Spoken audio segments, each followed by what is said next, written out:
क्या माल है यार। তো হ্যালো বন্ধুরা, আজকে ভাইরাল তালতলার মতোই ব্যাঙ্গালোরে একটা ভাইরাল রোড দেখাবো। তো আমি রুমের থেকে বেরিয়ে সোজা দোকানে যাই রকির জন্য খাবার নিতে। রকির জন্য খাবার নিয়ে রকি যেখানে থাকে সেখানে চলে যায়। গিয়ে দেখি ওখানে রকি নেই।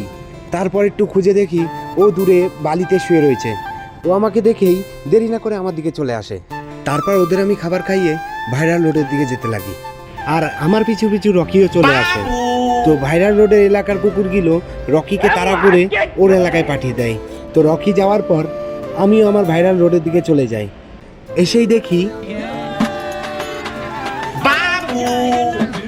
क्या माल है यार। তো আমি সাইড কেটে চুপচাপ আগে চলে যাই। আগে গিয়ে দেখি কেউ ফটো তুলছে, কেউ রিলস করছে, কেউ লাইভ করছে, আর কিছু ছেলেরা বাইক নিয়ে উড়ে বেড়াচ্ছে। তারপর আকাশের দিকে তাকিয়ে দেখি সন্ধে সন্ধে ভাব হয়েছে। তো আমি আমার রুমে চলে যাই।